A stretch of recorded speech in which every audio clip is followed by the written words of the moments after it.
घर पे single phase supply आती है तो हमें सिंगल फेज सप्लाई पे रिलाई करना पड़ता है। और सिंगल फेज इंडक्शन मोटर हमारे रोल प्ले करती है, जैसे सीलिंग फैंस हो गए, मिक्सर्स हो गई and all any such sort of things. तो सबसे ज़्यादा हम सिंगल फेज इंडक्शन मोटर का ही यूज़ करते हैं। अब बात होती है कि जब इतना यूज़ करते हैं तो इसके कैसे कैसे यूज़ होता है, क्योंकि single phase induction motors are not self starting.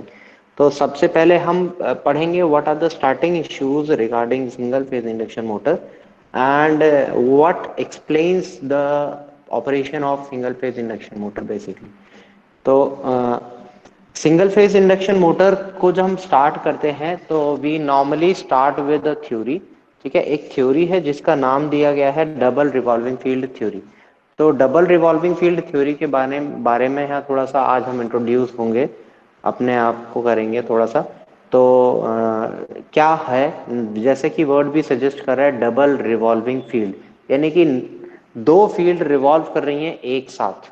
ठीक है, तो कैसे रिवॉल्व कर रही हैं कैसे नहीं रिजॉल्व कर रही हैं वो उस चीज़ के बारे में हम थोड़ा सा डिस्क्लोज करेंगे एंड डिस्कस करेंगे। And we will have a confrontation of a thing called as the forward slip and a backward slip, यानी कि मशीन में दो टाइप की स्लिप पॉसिबल है।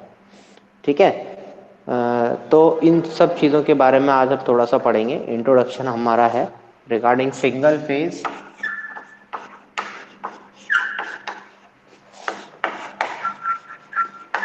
Induction machines. ठीक है, केवल और केवल मोटर्स, हम इन चीज़ों सिंगल फेज इंडक्शन मोटर्स के बारे में पढ़ेंगे। We will not be talking about any generators और एनीथिंग एल्स।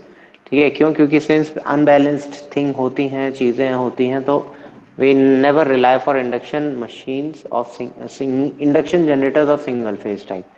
तो we will be talking about induction motors only. Machines का मतलब यहाँ पे सिंपली सिंपली मोटर्स के बारे में है एंड वही चीज़ को हम एलोबरेट करेंगे।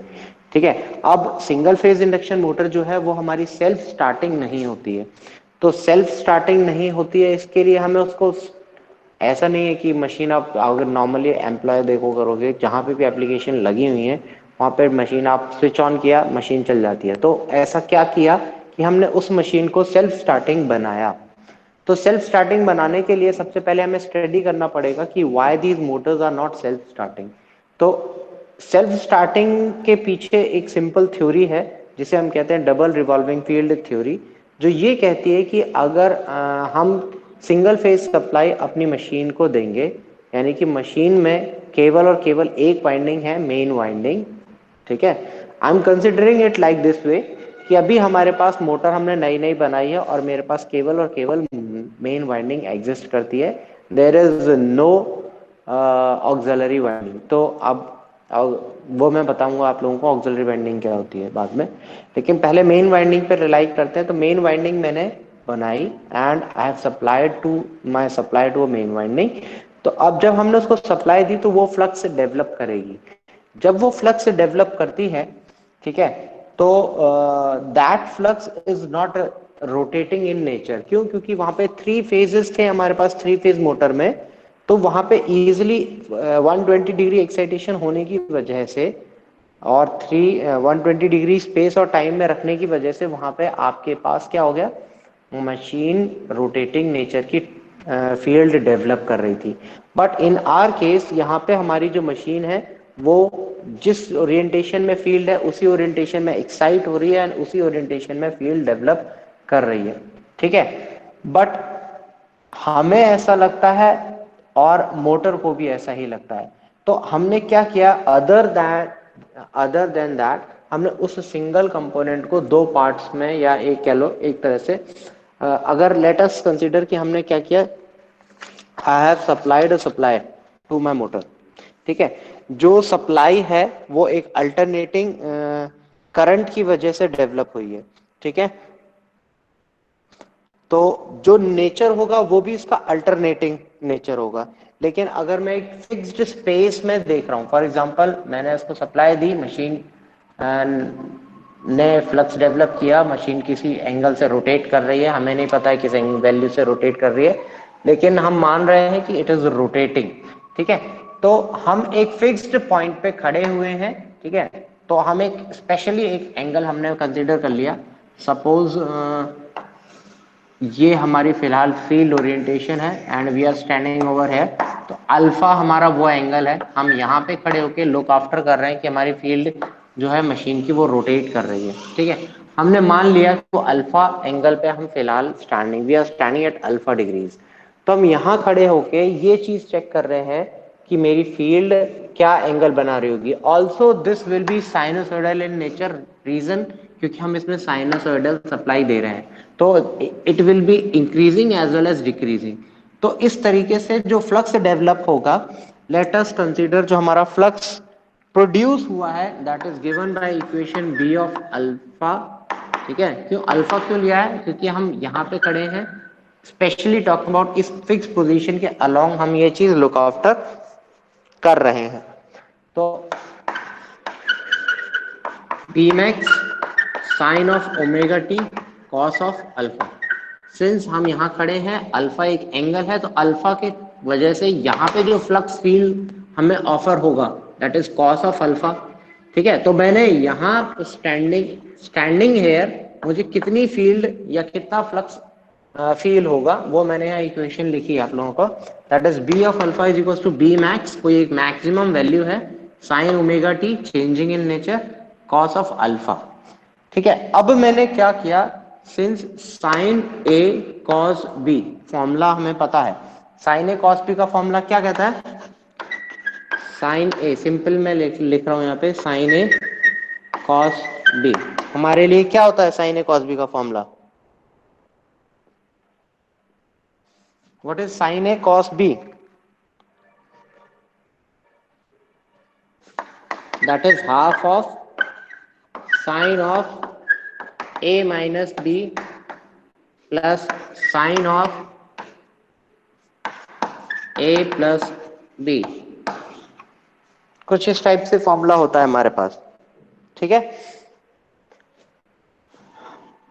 हम इसको यहां पे अप्लाई करते हैं, A is omega T, B is alpha, तो हमारे पास बी ऑफ अल्फा की वैल्यू जो मिलेगी that is B max by 2, common निकाल लिया, यहां पे हमारे पास आ गया sine of alpha omega T minus of alpha plus sine of omega T plus of alpha. ठीक है, अगर हम इसको केयरफुली लुक आफ्टर करें तो ये क्या है, the magnitude maximum magnitude of the flux. ठीक है, तो अब अगर हम इस चीज को बाइफरकेट करें तो हम इसको इस तरीके से अंडरस्टैंड करते हैं, B max by 2 sine omega T minus of alpha, ठीक है, plus B max by 2 sine of omega T plus of alpha. इस तरीके से हमारे पास एक नॉर्मल इक्वेशन बन गई। ठीक है, तो यहाँ पे हम ये चीज ऑब्जर्व कर सकते हैं कि हमारे पास जो सिंगल फ्लक्स हमारे पास था, ठीक है, ये हमारे पास एक सिंगल फ्लक्स था, हमने जो सिंगल फेज सप्लाई से ओरिजिनेट कराया था। Standing at this position I what I can feel is, मेरे पास ये single flux is now splitted into two components, one is phi f, one is phi r। ठीक है, तो हमारे पास क्या है, दो फ्लक्सेस हो गए जो अपोजिट डायरेक्शन में रोटेट कर रहे हैं। मैं क्लियर, ये चीज क्लियर हुआ, सिंपल इक्वेशंस है, कुछ नहीं किया मैंने यहाँ पे, क्या किया, साइन ए कॉस बी का फॉर्मूला लगाया एंड सिंपल दो चीजों में मैंने इसको रिजॉल्व कर लिया। लेकिन यहाँ पे मैं ऑब्जर्व क्या कर रहा हूँ, जो मेरा फाई एफ या ये कह लो बी एफ है, since we are talking about B only, तो मैग्नेटिक फील्ड की बात कर रहे हैं, तो बी एफ और ये हो गया बी आर, फॉरवर्ड फील्ड और रिवर्स फील्ड। ठीक है, तो हमारे पास जो बी है, magnetic field is now splitted into two fields, जिसके मैग्नीट्यूड आर इक्वल, यानी ये magnitude is equal to this magnitude, मैं राइट? क्लियर है? ठीक है। अब लेकिन यहाँ पे एक प्रॉब्लम क्या है? प्रॉब्लम ये है कि this is rotating with some direction and this is rotating with some direction. It is rotating with plus alpha, it is rotating with minus alpha. यानी कि एक बात कहें, अगर ये फील्ड कहीं यहाँ लाई कर रही है तो हमारे पास एट दिस इंस्टेंट ये फील्ड दो फील्ड को डेवलप करा रही है, जो एक इधर मोशन करा रही है और एक इधर मोशन करा रही है। ठीक है, यानी कि ये तो हो गई हमारी फाई आर जो अपवर्ड डायरेक्शन में जा रही है, और एक हो गई मेरे पास फाई बी या फाई एफ जो मेरी फॉरवर्ड में हो रही है, जो हमें रिजल्टेंट दे रही है बी ऑफ फाई। ठीक है, यानी कि ओमेगा टी क्या रिजेंबल कर रहा है? The speed of operation. Since both the fields are operating with the same speed, ये भी ओमेगा टी से ट्रैवल कर रही है, ये भी ओमेगा टी से ट्रैवल कर रही है। It is rotating with minus of alpha direction, it is rotating with plus of alpha direction, यानी कि माइनस ऑफ अल्फा वाली होती है हमारी forward field, it is trying to chase the field. लेकिन ये वाली क्या है? ये है it is trying to oppose the field. तो एक रिवर्स डायरेक्शन में जा रही है और एक फॉरवर्ड डायरेक्शन में जा रही है। ठीक है, तो according to my double revolving field theory, during the starting of any machine, single phase induction machine specially, क्या होता है? मेरे पास सिंगल फ्लक्स, जैसे मैं सिंगल फेज सप्लाई देता हूं तो मेरे पास वो single flux is now splitted into two components, one is rotating in forward direction, other is rotating in anti to it, यानी कि अगर एक क्लॉकवाइज चल रहा है तो दूसरा एंटी क्लॉकवाइज जा रहा है। ठीक है, rotating with same speed but in opposite direction, एक अल्फा में एक माइनस अल्फा में। ठीक है, जिसकी वजह से अगर मैं रिजल्टेंट इवेल्युएट करूं इस एक्सप्रेशन का, resultant would will always be equal to zero. ठीक है, तो जिसकी वजह से अगर मेरे दो फील्ड अपोजिट डायरेक्शन में चल रहे हैं, सेम मैग्नीट्यूड के हैं, तो दोनों अपोजिट डायरेक्शन में टॉर्क क्रिएट करेंगे। जब अपोजिट डायरेक्शन में टॉर्क क्रिएट होगी, उसकी वजह से net torque will be equal to zero, जिसकी वजह से मेरी जो सिंगल फेज इंडक्शन मोटर है that is not self starting, या कह लो that is not starting anyhow. ठीक है, तो induction motors, single phase induction motor self starting क्यों नहीं होती है? क्योंकि सिंगल फील्ड जो है that is splitted into two components having equal magnitudes but rotating in opposite directions. As a result, the net torque developed because of the two fields is equal to zero. जब torque zero हो गया तो यानी कि मेरी machine start नहीं होगी। क्यों? क्योंकि मेरी मशीन को रोटेट करने के लिए क्या चाहिए? The torque, and which is equal to zero. ठीक है, सर तो इसलिए हाँ बेटा। सर ये बता दो, ये जो अल्फा बना है ये आपने किन दो पॉइंट के बीच में लिया है? अल्फा में एक ये इस मतलब आई एम सपोज मैं कहीं बीच में randomly I am placing my somewhere, मैं यहां भी हो सकता हूं, आई एम स्टैंडिंग ओवर हियर। मैं क्या कर रहा हूं? मैं रिलेशन निकाल रहा हूं the rotating field as well as on a standing platform, यानी कि रुके हुए कहीं बाहर। ठीक है, तो alpha can be any angle, alpha can be this as well. तो सर ये डिफरेंस है इसका, फील्ड रोटेट करती है तो अल्फा चेंज होता रहेगा रेगुलरली। हाँ, अल्फा तो चेंज हो रहा है। तो ये sign omega T minus five और प्लस फाइव तो यही दिखा रहा है ना कि इतना फेज डिफरेंस है उनका, दोनों फील्ड्स का। ये चीज हाँ ये तो सर फेज डिफरेंस दिखा रहा है ना कि एक ओमेगा टी से फाइव पीछे होकर चलेगा, एक आगे होकर चलेगा। एक क्लॉकवाइज पीछे, एंटी क्लॉकवाइज कैसे एक पता? एक पीछे जा रहा है, एक पीछे जा रहा है। एक this minus sine is indicating reverse direction, this plus sine और माइनस साइन रिप्रेजेंट कर रहा है। ठीक है, ठीक। अगर प्लस ऑफ अल्फा होगा it is going in reverse. ठीक है, माइनस ऑफ अल्फा होगा it is going in forward. ठीक है, इस तरीके से निकाला जाता है। सर ये सर फॉरवर्ड रिवर्स थोड़ी है सर, ये तो वो बता रहा है कि इतना एंगल 120 डिग्री या 90 डिग्री पीछे है, पर उसी डायरेक्शन में होगा ना सर, जैसे थ्री फेज में होता है। माइनस वन कंपेयर ट्वेंटी हो गया तो वन कंपेयर ट्वेंटी पीछे हाँ, होकर चलेगा। पीछे होके चलेगा, लेकिन compare to this field, am I हाँ clear? तो सर Compared डायरेक्शन to तो एक ही होने चाहिए ना। compared नहीं, डायरेक्शन नहीं है बेटा, this minus is indicating lag. Lag क्या है? लैग यहाँ से जा रहा है ना? यानी कि अगर आप थोड़ी देर यहाँ पे आप अल्फा डिग्रीज यहाँ खड़े हो, suppose I am standing over here, अगर मैं थोड़ी देर के बाद देखूंगा तो मेरा ये इधर पहुंच जाएगा, ये flux would be revolving. Am I clear? तो अल्फा नहीं मेरे लिए देखो, अल्फा मेरे लिए चेंज हुआ, नहीं हुआ चेंज? हाँ अभी तो है। हाँ अभी हाँ वो हाँ थ्री फेज जब इंडक्शन मोटर हमने पढ़ी थी तो उसमें राइट हैंड रूल हम्म यूज करना जानता था। हाँ तो जरा वहां पे देख, एक एंगल पे राइट हैंड रूल लगा के देख और दूसरे एंगल पे राइट हैंड रूल लगा के देख, दोनों में तुझे डायरेक्शन अपोजिट मिलेगी, इसलिए टॉर्क हम्म। अपोजिट मिलेगा और इसलिए जीरो आएगा।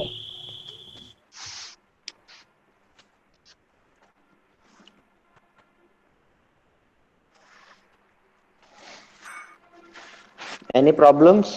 अभी को discuss, you wanted to discuss तो आप मेरे से डिस्कस करो, कोई दिक्कत नहीं है, ठीक है। सिंपल इतना दिमाग लगाओ, देखो, you are going at plus alpha और you are going at minus alpha, लेकिन एक्चुअल में आपने क्या किया? आपने field, suppose you are giving providing a single phase supply to it, ठीक है, आपने नॉर्मल एक बाइंडिंग प्लेस कर दी, कॉइल प्लेस कर दी, and you are providing a supply to it. अब जो ये फ्लक्स डेवलप करेगी, स्ट्रेट फ्लक्स डेवलप करेगी, वो फाई एम मैग्नीट्यूड का डेवलप करेगी, लेकिन ये किस रिस्पेक्ट में डेवलप करेगी? सिंस दिस इज साइनोसॉइडल, तो ये फ्लक्स भी साइनोसॉइडल होगा। Am I clear? Yes sir. ये चीज है ना? अब मैं I am assuming this thing कि ये जो मेरा फ्लक्स डेवलप हुआ है, this is rotating in nature, यानी कि ये कौन सा फ्लक्स है? वो ये वाला फ्लक्स है,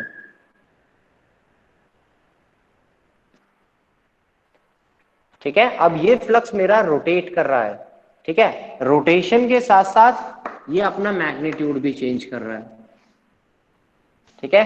अब suppose I am standing at a particular location, मैं यहां पे कहीं खड़ा हूं at a value of alpha, मैं एक अल्फा एंगल पे suppose I am standing and I need to know the effect at this point, ठीक है। तो इसकी वजह से जो मेरा इफेक्ट यहां होगा, वही सेम इफेक्ट मेरे को यहां भी मिल रहा होगा, बट किसका मिलेगा?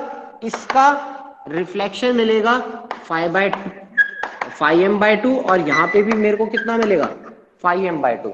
यानी कि मेरे पास this field can be resolve into two component, वो यहां पे this is backward field and this is forward field. तो दो, एक तरह से मोटा मोटा ये समझ में आता है कि माइनस का मतलब ये है कि ये मेरी फॉरवर्ड फील्ड है, प्लस का मतलब मेरा ये है कि I need to add something, ठीक है, ताकि मैं उस लेवल पे यहां पे मैं पहुंचू, ठीक है। तो एक्चुअल में फील्ड इज लैगिंग, लैग होगी तभी तो मैं ऐड करूंगा उसमें, एंड एक्चुअल में ये लीड है, एंड इसमें जब मैं माइनस करूंगा तब मैं इस पॉइंट पे पहुंचूंगा, if I need to evaluate this,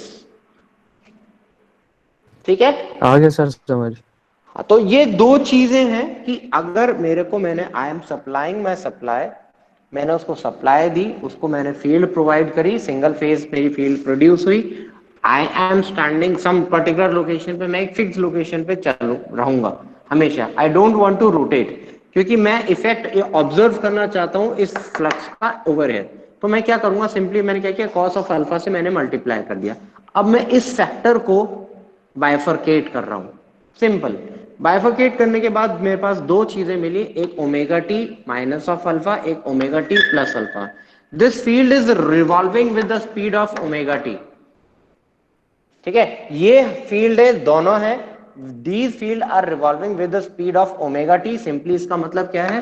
they are revolving with omega speed, clear? And this this is basically a phase difference between the two. एक में है प्लस ऑफ अल्फा, एक में है माइनस ऑफ अल्फा। यानी एक अगर मैं प्लस अल्फा यानी आगे की तरफ जा रही है मेरी, तो दूसरी मेरी पीछे की तरफ जा रही है।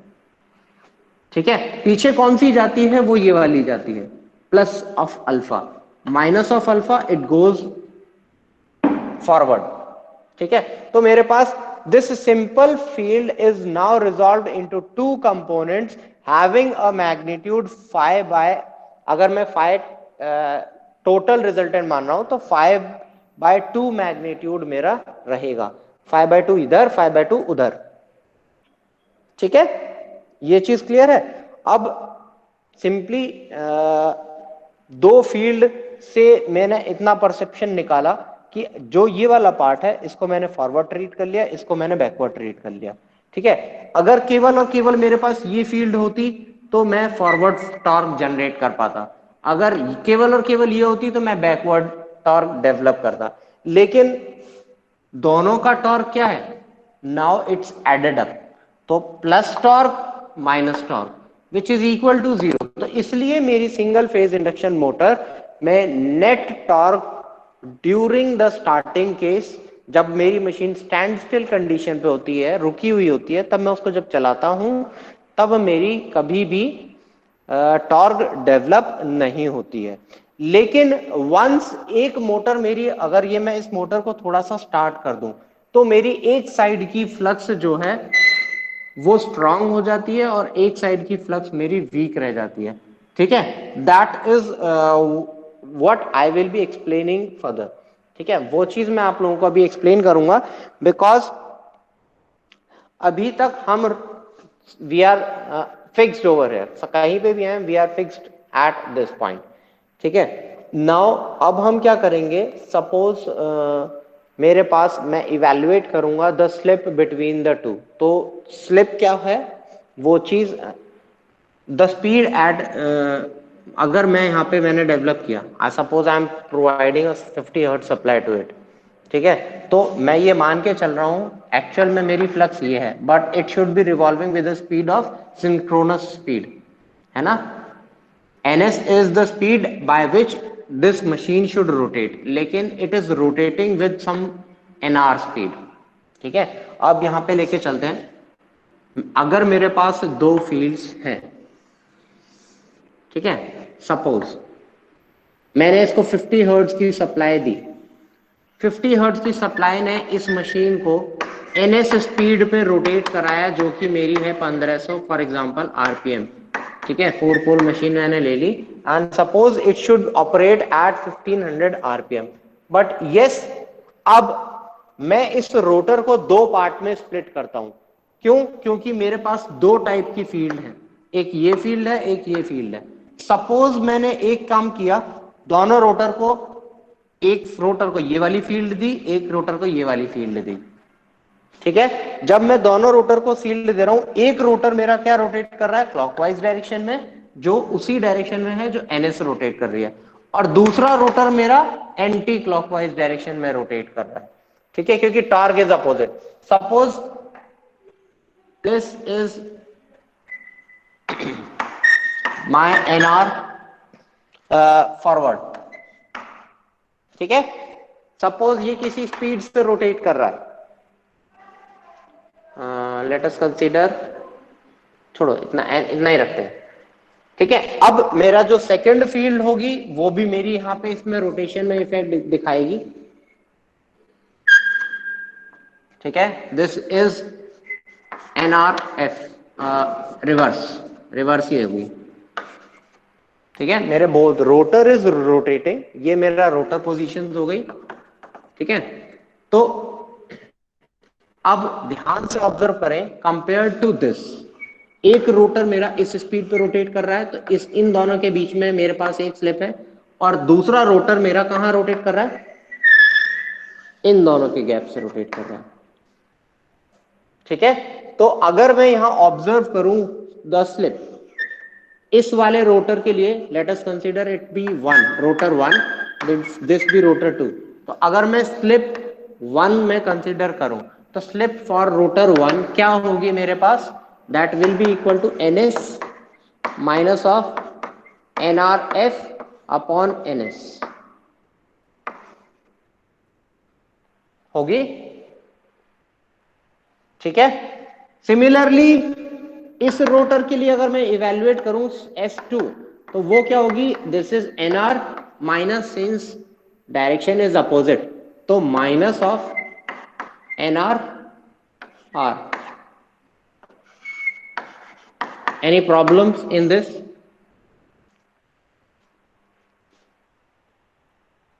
बेटा इस चीज में कोई प्रॉब्लम है तो let me know.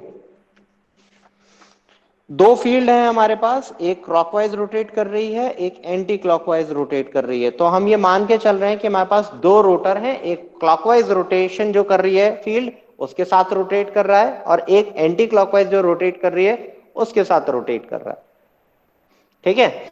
And both these field are rotating with synchronous speed, no problem at all.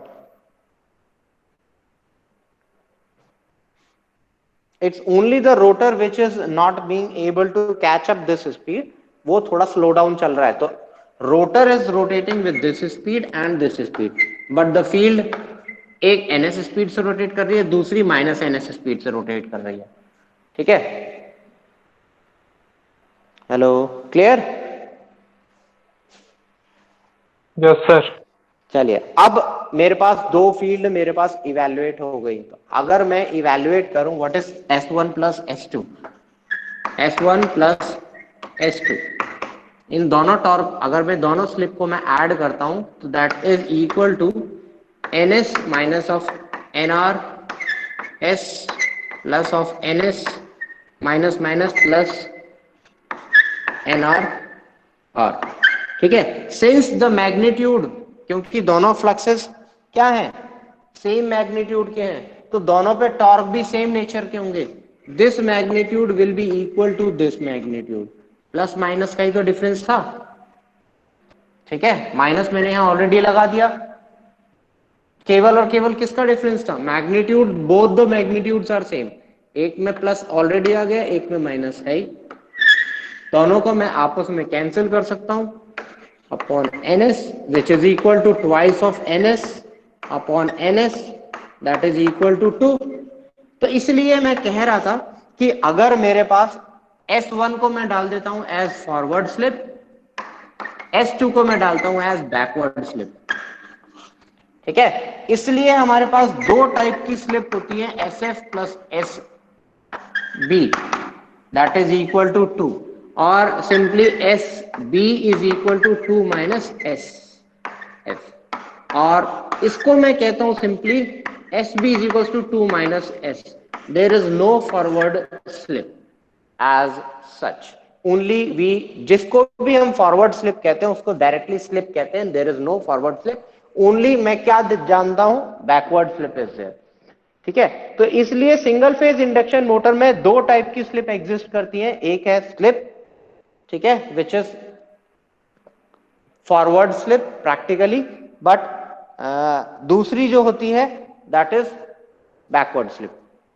Forward as well as backward दो टाइप की स्लिप थी, दोनों आपके सामने यहां पे हैं। क्लियर? ये चीज क्लियर हो गई कि हमारे पास दो टाइप की स्लिप हैं, and both the slips are have a relationship of SF plus SP is equal to 2 simply, या SB को कह लो 2 माइनस S। किसी को कुछ पूछना हो तो जस्ट आस्क मी नाउ, क्योंकि ये थोड़ा सा टॉपिक हटके है। Since we are considering two rotors, एक रोटर ये है, एक रोटर ये है, दो रोटर की वजह से दो फील्ड हमारे पास, दो स्लिप हमारे पास एग्जिस्ट करती है। एंड प्रैक्टिकली इसकी वजह से क्या होगा, रोटर सर्किट इज, अब तक आपने जो रोटर सर्किट इंडक्शन मोटर की पढ़ी है वो सिंपल सर्किट पढ़ी है, लेकिन अब यहाँ पे दो फील्ड है तो दो रोटर हम कंसिडर कर सकते हैं, ठीक है। तो यहां पे हम रोटर को, रोटर वाली सर्किट को दो पार्ट में स्प्लिट करेंगे।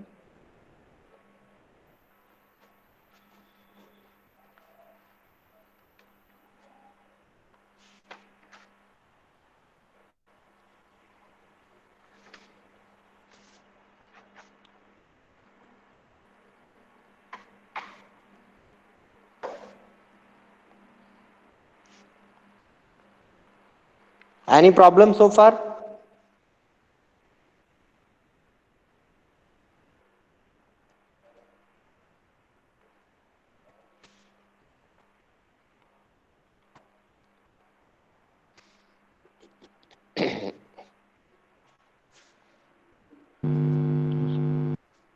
Manoj, you need to ask something.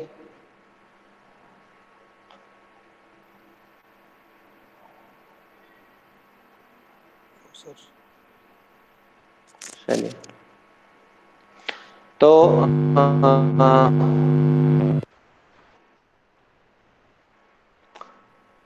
अब मतलब दिस पार्ट इज ओवर। अब हमने ये चीज अंडरस्टैंड करी डबल रिवॉल्विंग फील्ड थ्योरी की वजह से क्या हुआ सर्किट में, ठीक है। तो according to double revolving field theory my main flux is splitted into two components, ठीक है, having equal in magnitude that is B max by 2, तो ये भी B max by 2। Only the difference is the difference in the angles, एक plus alpha जा रहा है तो दूसरा माइनस अल्फा जा रहा है, तो forward field is minus alpha, plus field is reverse field. तो दो फील्ड ट्रैवल कर रही हैं अपोजिट डायरेक्शन में, हैविंग द सेम मैग्नीट्यूड, ठीक है, जिसकी वजह से ड्यूरिंग स्टार्टिंग, जैसे ही मैं मशीन को स्टार्ट कर रहा हूं तो मेरी मशीन नेट टॉर्क जो बना रही है दैट इज इक्वल टू 0, जिसकी वजह से मेरी machine single phase induction machine are not self starting in nature, ठीक है। तो अब मुझे करना क्या है, what do I need to do to make this machine self starting. इस मशीन को अगर मुझे सेल्फ स्टार्टिंग बनाना है तो मुझे क्या करना है, इस बैकवर्ड फील्ड को हटाना है, ठीक है, रिवॉल्विंग फील्ड क्रिएट करनी है। And in order to have a revolving field, हमने एक स्टेटमेंट कही थी सिंगल फेज इंडक्शन मोटर में, sorry three phase induction motor में भी कही थी कि अगर हम थ्री फेज सप्लाई है, थ्री फेजेस 120 डिग्री स्पेस और टाइम में डिफरेंशिएट कर दें तो हमारे पास जो फील्ड प्रोड्यूस होगी that is rotating in nature, ठीक है। सिमिलरली ओवर हेयर, अगर मैं सिंगल फेज सप्लाई है मेरे पास, सिंगल फेज सप्लाई को मैं कुछ इस तरीके से डिजाइन करूं कि मुझे दो टाइप की सप्लाई मिल पाए, एम आई क्लियर, मुझे दो टाइप की सप्लाई मिल पाए, एक जिसमें 0 डिग्री फेज डिफरेंस हो और दूसरी सप्लाई ऐसी जिसमें 90 डिग्री का फेज डिफरेंस हो। तो जब हमारे पास 90 डिग्री का फेज डिफरेंस मिलेगा एंड 90 डिग्री उसको हम डिस्प्लेस करेंगे वाइंडिंग को, तो भी मेरी मशीन सेल्फ स्टार्टिंग बन जाएगी। यानी कि कोई भी ऐसी मशीन जिसको मुझे सेल्फ स्टार्टिंग बनाना है उसमें मुझे दो वाइंडिंग प्लेस करनी ही पड़ेंगी, क्लियर। एक हो गई मेन वाइंडिंग और दूसरी हो गई मेरी ऑक्सिलरी वाइंडिंग। एंड इस तरीके से डिजाइन करनी है वो वाइंडिंग भी कि एक वाइंडिंग मेरे पास 0 डिग्री का फेज डिफरेंस दे, लेकिन दूसरी वाइंडिंग मेरी क्या दे, ऑलमोस्ट 90 डिग्री का phase difference they. And I will place those windings 90 degree out of phase two each other physically, ठीक है, जिससे मेरी मशीन सेल्फ स्टार्टिंग बन जाएगी, ठीक है। तो किसी भी मशीन को स्टार्ट करने के लिए यही लॉजिक लगाया सिंगल फेज इंडक्शन मशीन को स्टार्ट करने के लिए, एम आई क्लियर नाउ।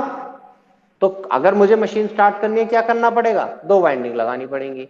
एक वाइंडिंग में मैं कैपेसिटर लगाऊंगा, क्यों, क्योंकि देखो जब मैं वाइंडिंग बनाता हूं तो by default I keep the reactance high, resistance लो, तो मैं लो रेजिस्टेंस हाई रिएक्टेंस पे काम करता हूं, यानी कि वो मशीन मुझे ऑलमोस्ट 90 डिग्री का फेज डिफरेंस देगी।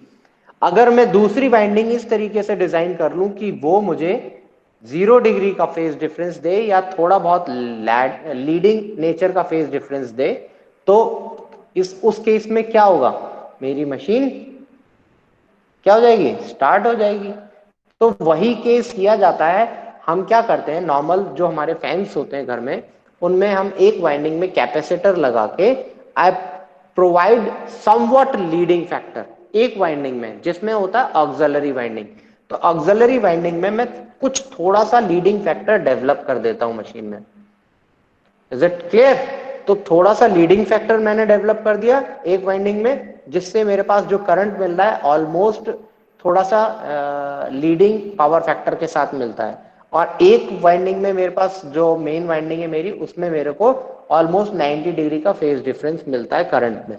तो जिसकी वजह से मेरे पास दो फील्ड डेवलप हो गई, ठीक है। अब वो दो field they are enough potential enough to create a rotating magnetic field.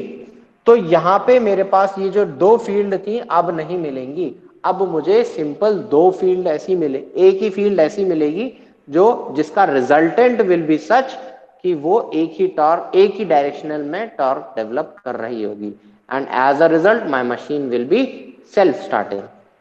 Is it clear? Is it clear बेटा? एनी डाउट्स तो यू कैन आस्क मी, आप मुझसे पूछ सकते हो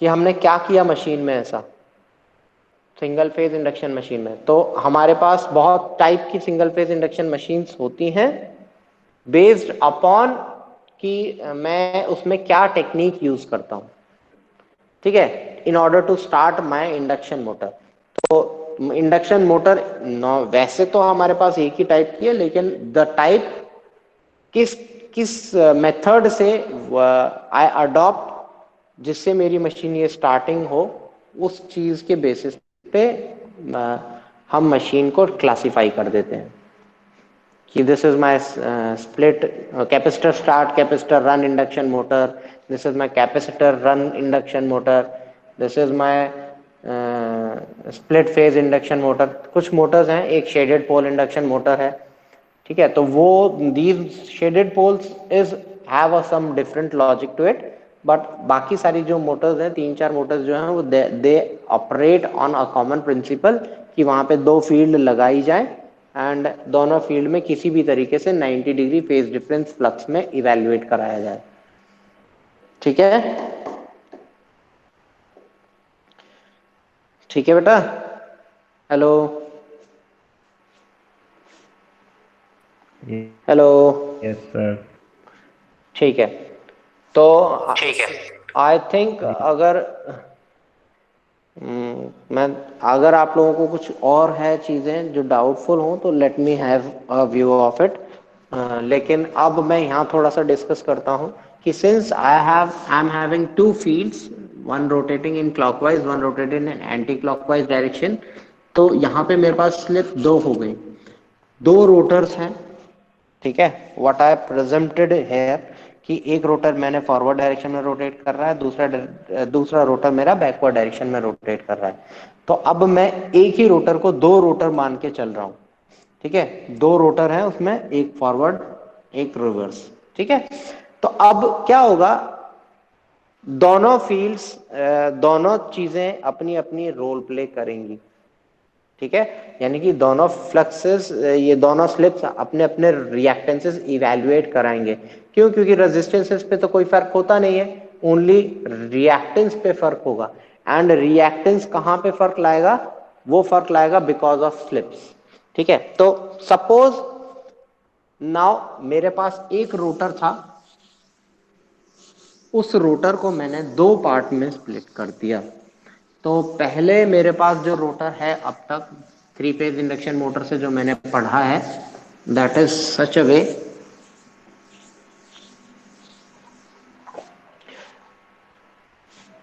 रोटर सर्किट मैंने कुछ इस तरीके से डिजाइन करी थी, that is E two S,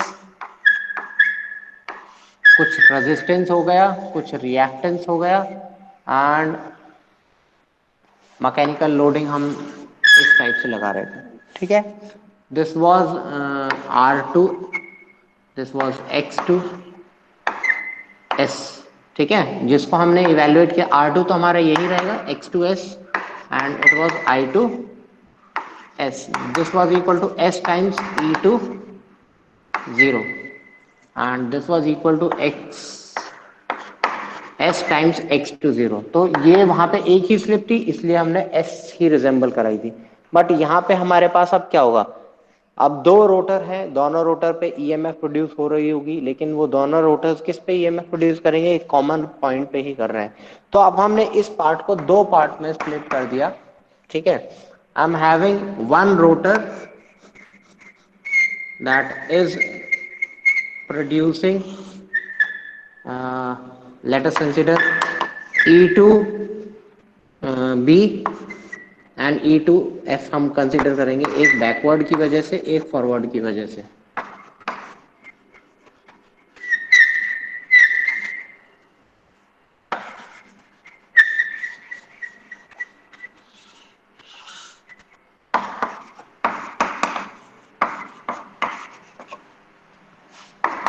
ठीक है, अब ये जो होगा ये ईएमएफ किसकी वजह से प्रोड्यूस होगा, एसबी की वजह से। ठीक है, एंड ये वाला जो ईएमएफ प्रोड्यूस होगा दैट इज एसएफ E20 की वजह से। ठीक है, जो करंट होगा दैट इज I2F कंसीडर कर लेते हैं, दैट इज I2B हम कंसीडर कर लेते हैं। यहाँ पे हमारे पास हो गया R2 जो रहेगा that is R2 itself, R2 0/2 हम मानते हैं सेम ही है। ठीक है, तो आधी वाइंडिंग मेरी यहां है, आधी वाइंडिंग मेरी यहां है। Is it clear? आधा रिएक्टेंस मेरे पास यहां है, आधा रिएक्टेंस मेरे पास यहां है। Both the circuits are in series. तो ये फाइनली इस तरीके से कनेक्टेड है, यहां पे एंड यहां से आउट हो रहा है मेरे पास। ठीक है, अब this is X2, this is X2B, let us consider SB into X20/2 and इसको हम कंसिडर करते हैं X2F which is equal to SF X20 divided by 2। ठीक है, बाय 2 मैंने शो किया, लेकिन एट टाइम्स ये बुक में बहुत बुक्स में ये नहीं होगा, लेकिन yes both the windings are same on a common rotor. एक ही वाइंडिंग है, दो ईएमएफ प्रोड्यूस हो रहे हैं बस। ठीक है, तो इसलिए what I have considered now is here, दो रेजिस्टेंसेस ना कंसीडर करके हमने एक ही रेजिस्टेंस किया है, बस इफेक्ट इज ऑब्जर्व्ड। ठीक है, एक R/2 में हो गया, ये R/2 हो गया, ये X/2 हो गया, ये X/2 हो गया। इस पे हमारे पास बैकवर्ड फील्ड प्रोड्यूस कर रही है, यहाँ पे हमारी फॉरवर्ड फील्ड प्रोड्यूस कर रही है।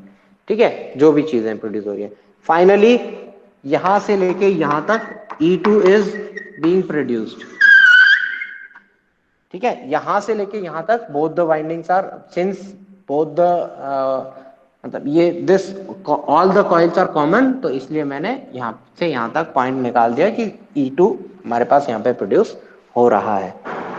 ठीक है, तो अब मुझे थोड़ा थोड़ा आइडिया यहाँ पे ऑब्जर्व हुआ क्या कि this rotor is splitted into two parts, जिसकी वजह से मेरा जो इक्विवेलेंट मशीन अगर मैं इवेलुएट करूं कि इक्विवेलेंट सर्किट डायग्राम मेरे पास मशीन का क्या होगा, तो वो भी रोटर सर्किट अलग होने की वजह से थोड़ा सा इस तरीके से लुक होता है।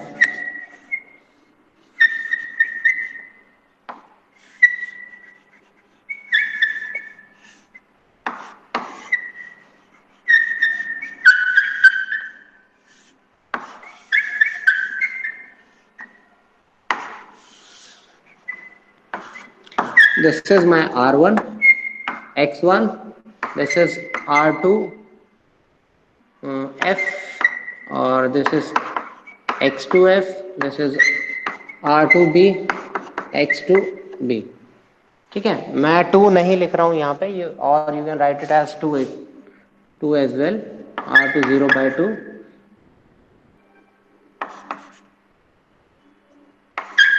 ठीक है, नाउ सिमिलरली एयर गैप होने की वजह से both the fields are revolving in a common air gap, इसकी वजह से the magnetization is also splitted, यानी कि जो चेंज ऑब्जर्व हुआ मुझे वो यहां ऑब्जर्व हुआ।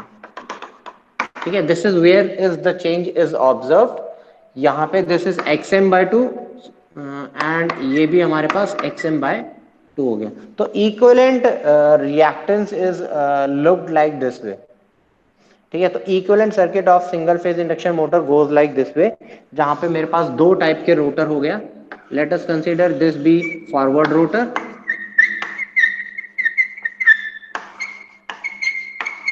ठीक है, एंड ये है मेरे पास बैकवर्ड रोटर।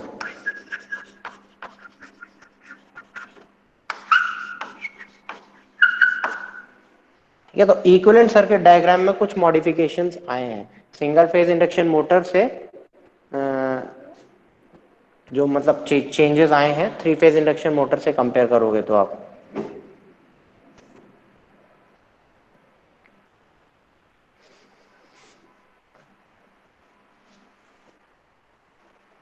चलिए,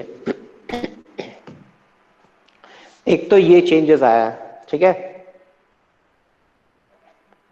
अब इसकी वजह से स्पीड टॉर्क कर्व में भी चेंजेस आए हैं। चेंजेस क्या आए हैं?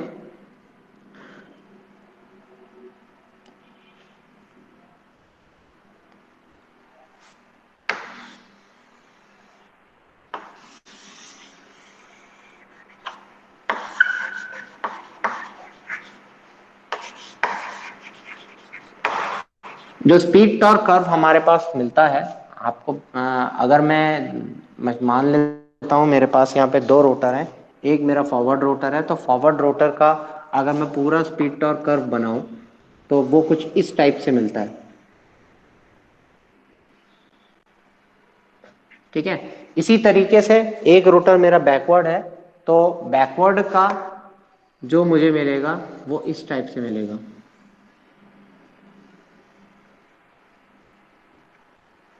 ठीक है। तो ये मेरा हो गया फॉरवर्ड,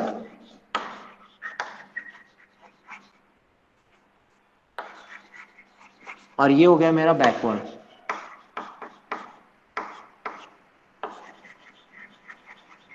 ठीक है। यानी कि ये मेरा बैकवर्ड की तरफ रोटेट कर रहा है, वो मेरी ऑब्वियसली मेरा I can see it this way. यहाँ से आगे मेरा एन एस पॉजिटिव हो जाएगा, यहाँ से आगे मेरा एन एस नेगेटिव हो जाएगा।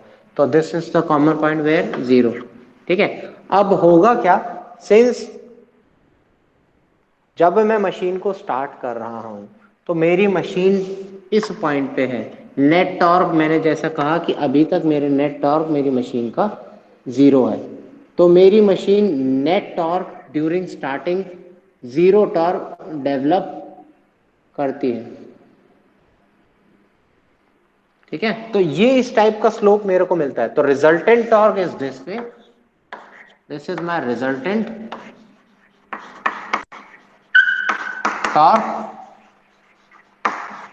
and this is my backward torque,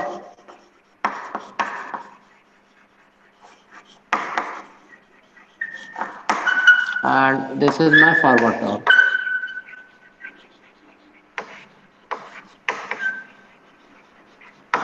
ठीक है। अब सपोज आई एम हेयर, ठीक है, मैंने मशीन को सप्लाई दी, सप्लाई देने के बाद मैंने क्या किया, मशीन को फॉरवर्ड डायरेक्शन में एक बार पुश कर दिया। तो जैसे ही मैं उस मशीन को थोड़ा सा पुश करता हूं, a positive torque is being created, ठीक है। मशीन में कुछ पॉजिटिव डायरेक्शन में स्पीड आ जाती है, जिसकी वजह से मेरी मशीन क्या करेगी, एक पॉजिटिव टॉर्क डेवलप करेगी। ये जब टॉर्क डेवलप हो गया पॉजिटिव, तो ये टॉर्क इतना सफिशिएंट है कि उस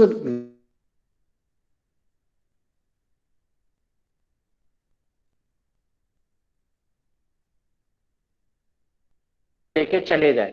एक बार मैं पुश करने के बाद मेरा रोटर, अगर मैं फॉरवर्ड डायरेक्शन में पुश कर दूंगा तो वो फॉरवर्ड डायरेक्शन में ही चलता रहता है लगातार, ठीक है। बट इन केस सपोज हम दोबारा से यहाँ पे हैं, I have provided a supply to it, ठीक है। मशीन रोटर मेरा नेट टॉर्क जीरो है, तो रोटर मेरा रोटेट नहीं कर रहा है, मैंने इसको उल्टी डायरेक्शन में रोटेट कर दिया पहले डायरेक्शन के बजाय, तो अब मेरा रोटर कहीं यहां आ जाएगा, ठीक है। तो अब नेट टॉर्क इज नेगेटिव, तो अब मेरा रोटर दोबारा से नेगेटिव डायरेक्शन में जाके कहीं यहां फाइनली सेटल डाउन हो जाएगा, एग्जैक्टली उसी डायरेक्शन में उतने ही स्पीड पे जितना मेरा फॉरवर्ड स्पीड पे सेटल डाउन हुआ था।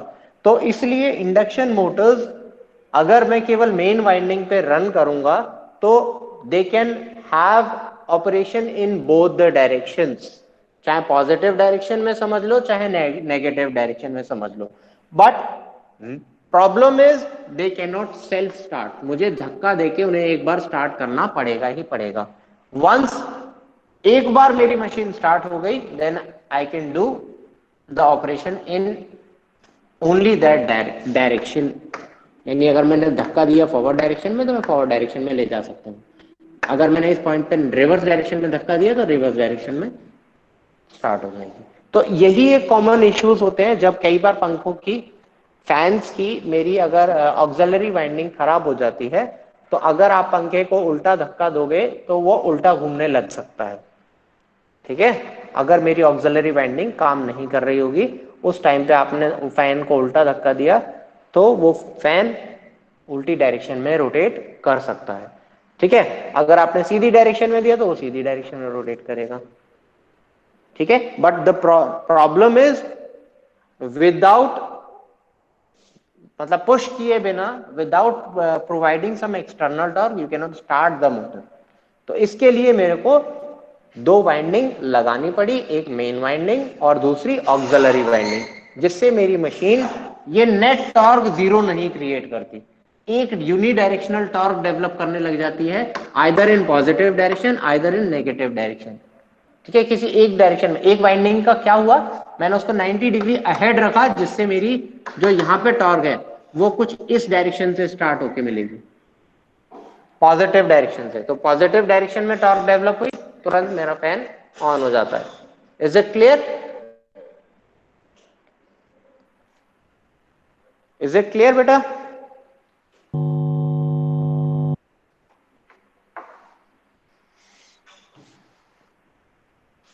चलिए कल डिस्कस करेंगे फर्दर। कल कुछ we will have some elaborations on it.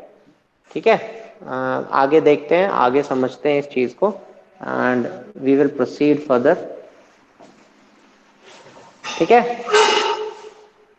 कल हम देखेंगे इसको, कल हम दोबारा से इसको पढ़ेंगे, एक बार दोबारा से इसको रिव्यू करेंगे, then we will finally close the chapter. ठीक है, मतलब चैप्टर तो नहीं, मतलब we will close this point of things. ठीक है, इक्विवेलेंट सर्किट डायग्राम आपको पता लगी। इक्विवेलेंट सर्किट डायग्राम में क्या चीजें हुआ, the reactance part is splitted into two parts. The ये reactance is what, it is basically the air gap present between the machine. तो एयर गैप में दो पार्ट हो गए, एक ये पार्ट एक ये पार्ट, एक फॉरवर्ड की वजह से एक रिवर्स की वजह से। क्यों? क्योंकि दोनों एयर गैप में दोनों ही टाइप की मेरी फील्ड रोटेट कर रही है। ठीक है, मोर ओवर दो रोटर हो गए मैंने, वर्चुअली दे आर रोटर, दो टू रोटर्स, वर्चुअली दो रोटर है जो हमने अभी यहाँ इक्वेशंस लिखी थी, इसलिए उस वर्चुअल बेसिस पे मैंने दो रोटर्स बनाए हैं। ठीक है, ठीक है, चलिए एनीवे यू कैन, एक क्विज आप लोगों के साथ आया होगा, you just attempt your quiz and right your roll number in your chat box, you can leave them. ठीक है, and if any query, if there is any query you can ask me now.